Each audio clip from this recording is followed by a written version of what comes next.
Assalamualaikum warahmatullahi wabarakatuh. Innal hamdalillah wassalatu wassalamu ala Rasulillah wa ala alihi wa ashabihi wa mawalah. Ya ayyuhalladzina amanu taqullaha haqqa tuqatih wa la tamutunna illa wa antum muslimun. Amma ba'du fa inna asdaqal hadithi kitabullah wa khairal hadi hadi Muhammadin sallallahu alaihi wasallam. Wa syarrul umuri muhdatsatuha fa inna kulla muhdatsatin bid'ah wa kulla bid'atin dhalalah. Wa fi riwayatin wa kulla dhalalatin finnar ba'd. Ikhwan fiddin asyarakumullah. Bagi kita yang sudah berkeluarga,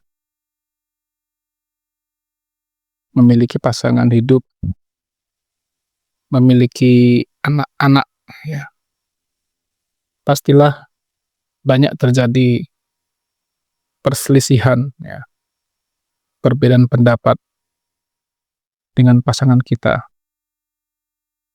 Perselisihan ini bisa bermuara dari karena beda pandangan, ya, antara kita dengan pasangan kita, masing-masing punya pendapat sendiri-sendiri. Bisa juga karena tentang anak-anak kita, ya, masing-masing orang tua punya pandangan sendiri juga, ya. Bisa juga pihak-pihak ketiga, ya, dan sebagainya. Nah, dan kadang-kadang, ya, akhirnya karena perselisihan ini semakin tajam, terjadilah pertengkaran, ya, keributan. Sehingga tidak sedikit orang yang akhirnya memutuskan untuk berpisah dengan pasangannya, ya, bercerai.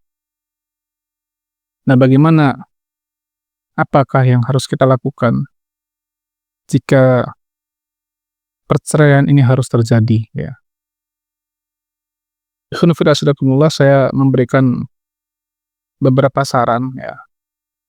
Seandainya memang perceraian ini tidak bisa dihindarkan.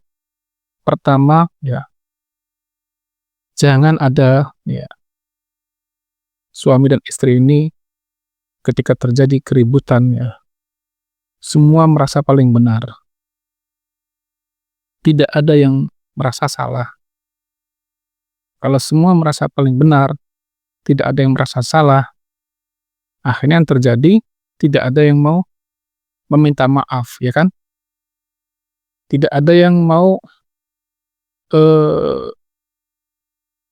menyelesaikan masalah ini, ya, merasa gengsi, ya, karena semuanya merasa benar, ya. Masing-masing orang memang punya pikiran sendiri-sendiri, ya. Tapi kan memang kebenaran itu sesuatu yang sangat relatif sekali, apalagi urusan dunia. Nah, menurut saya kalau kita, para bapak sekalian, ya, kalau berselisih dengan pasangan kita, istri kita, selama bukan masalah agama, hanya masalah dunia, cobalah kita ini, kaum laki-laki ini berbesar hati, ya, berlapang dada untuk minta maaf terlebih dahulu kepada pasangan kita, ya, walaupun kita nggak merasa salah. Saya sendiri, dalam perjalanan pernikahan saya selama kurang lebih 22 tahun, ya, saya selalu mengatakan, ya, di mana-mana, saya kalau ribut dengan istri saya dulu pasti yang pertama kali minta maaf. Walaupun saya nggak merasa salah gitu loh. Kenapa? Ya, karena bukankah kita yang dahulu, ya, para laki-laki ini, yang merengek-rengek kepada orang tua dia, ya, kepada bapak dia, agar diberikan restu untuk menikah anaknya. Ya. Begitu kan? Kita merengek-rengek kepada bapak dia agar dijodohkan, dinikahkan dengan anaknya, tapi ternyata setelah kita menikahi anaknya, tadi isinya dalam rumah tangga kita cuma pertengkaran, karena kita merasa paling benar. Ini bahaya sekali, ya. Saya sering mengatakan para wanita ini sungguh, ya, kehidupannya itu penuh dengan penderitaan, ya. dia menderita waktu kecil, ya. Sudah mafhum namanya perempuan tuh pasti di rumah selalu jadi andalan, disuruh-suruh, suruh belajar masak lah, suruh nyuci, suruh nyetrika, suruh ini itu, yang akhirnya dia sudah merasa lelah sendiri gitu loh dengan kehidupannya. Belum nanti dalam sekolahnya, belum nanti dalam pergaulannya. Perempuan ini kan banyak mengedepankan perasaan, ya. Ketika dia mau keluar rumahnya, ya, dia membayangkan kebahagiaan karena akan mendapatkan pasangan, kok ternyata pasangan hidupnya, ya itu tidak tidak jauh beda dengan kehidupan dia terdahulu, yang isinya cuman kesusahan gitu loh. Ya, saya sering mengatakan kepada murid-murid saya di pondok itu yang perempuan, ya, "Apa benar serius kamu mau nikah?" Karena ada yang mengatakan lulus pondok mau nikah, lulus SMA mau nikah. Serius, benar mau nikah? Anda ngurus diri sendiri aja apa enggak, belepotan ya, apalagi mau ngurus orang lain ya. Apalagi nanti kalau punya anak, mau ngurus anak. Apa bisa kita, apa kita sudah ikhlas merelakan tidur kitanya itu ya, kantuk kita yang begitu berat untuk bangun ya, nyusui anaknya. Anda lagi enak-enak makan, tahu-tahu anak Anda buang air besar. Tega, ya, siap ninggalin makan itu, kita cebokin, terus kita makan dengan tangan yang habis kita cebokin anak kita itu. Ini harus ada kedewasaan tinggi. Jadi, ya ketika persen terjadi, cobalah, ya, jangan ada yang merasa paling benar. Para bapak saya anjurkan, minta maaf lebih dahulu. Mudah-mudahan itu bisa selesai prosesnya. Mudah-mudahan. Yang kedua, ya pastikanlah ketika terjadi perselisihan ini, ya kalau nggak ada apa tadi yang mau minta maaf atau apa, merasa benar semua, ya sudah, ya cari juru hakim, ya.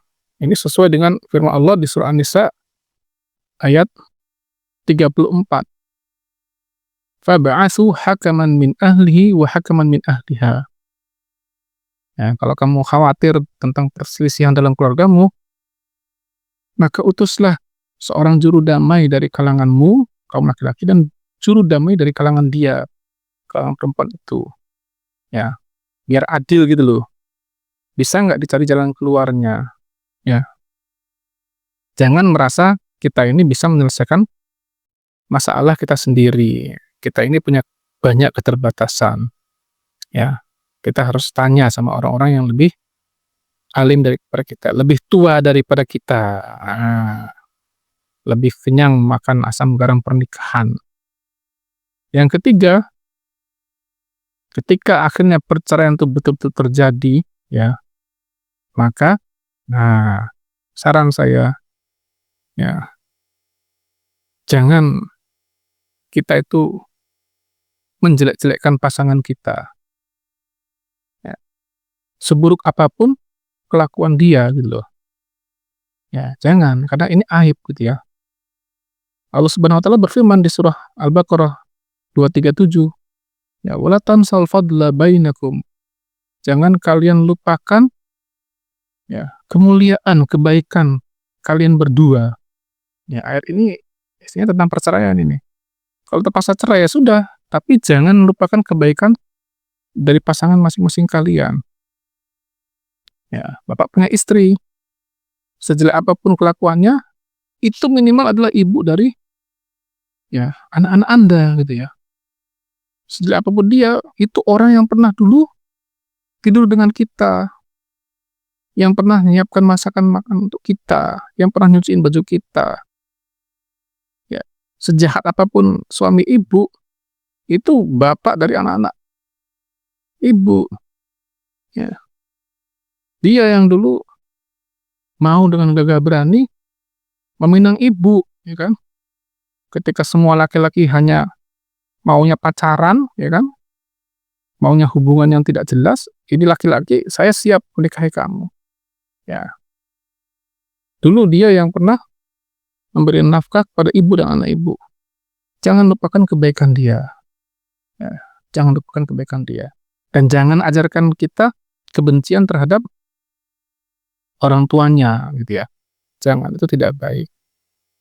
Nah, yang terakhir, nah, seandainya perceraian itu tetap terjadi, ya, jangan larut dalam kesedihan kita, jangan terlalu larut dengan kesendirian kita. Ya, ini bahaya. Ini kalau berkelanjutan, kita nggak bisa move on ya, sedih terus, ya, menyendiri terus, lama-lama sakit badan kita nanti, ya kan? Nabi dalam hadis Sahih Bukhari itu kan mengatakan, di dalam tubuh ini ada segumpal daging, kalau dia bagus, bagus semua tubuhnya, kalau dia buruk, buruk semua tubuhnya. Itulah namanya hati. Ya, hati kita ini harus dibikin sehat, ya. Kalau perceraian sudah terjadi, ya sudah, buka lembaran hidup baru, ya kan. Saya beberapa hari lalu melihat tentang rilisan dari WHO ya, bahwa satu hari itu ada 100 orang mati di dunia ini.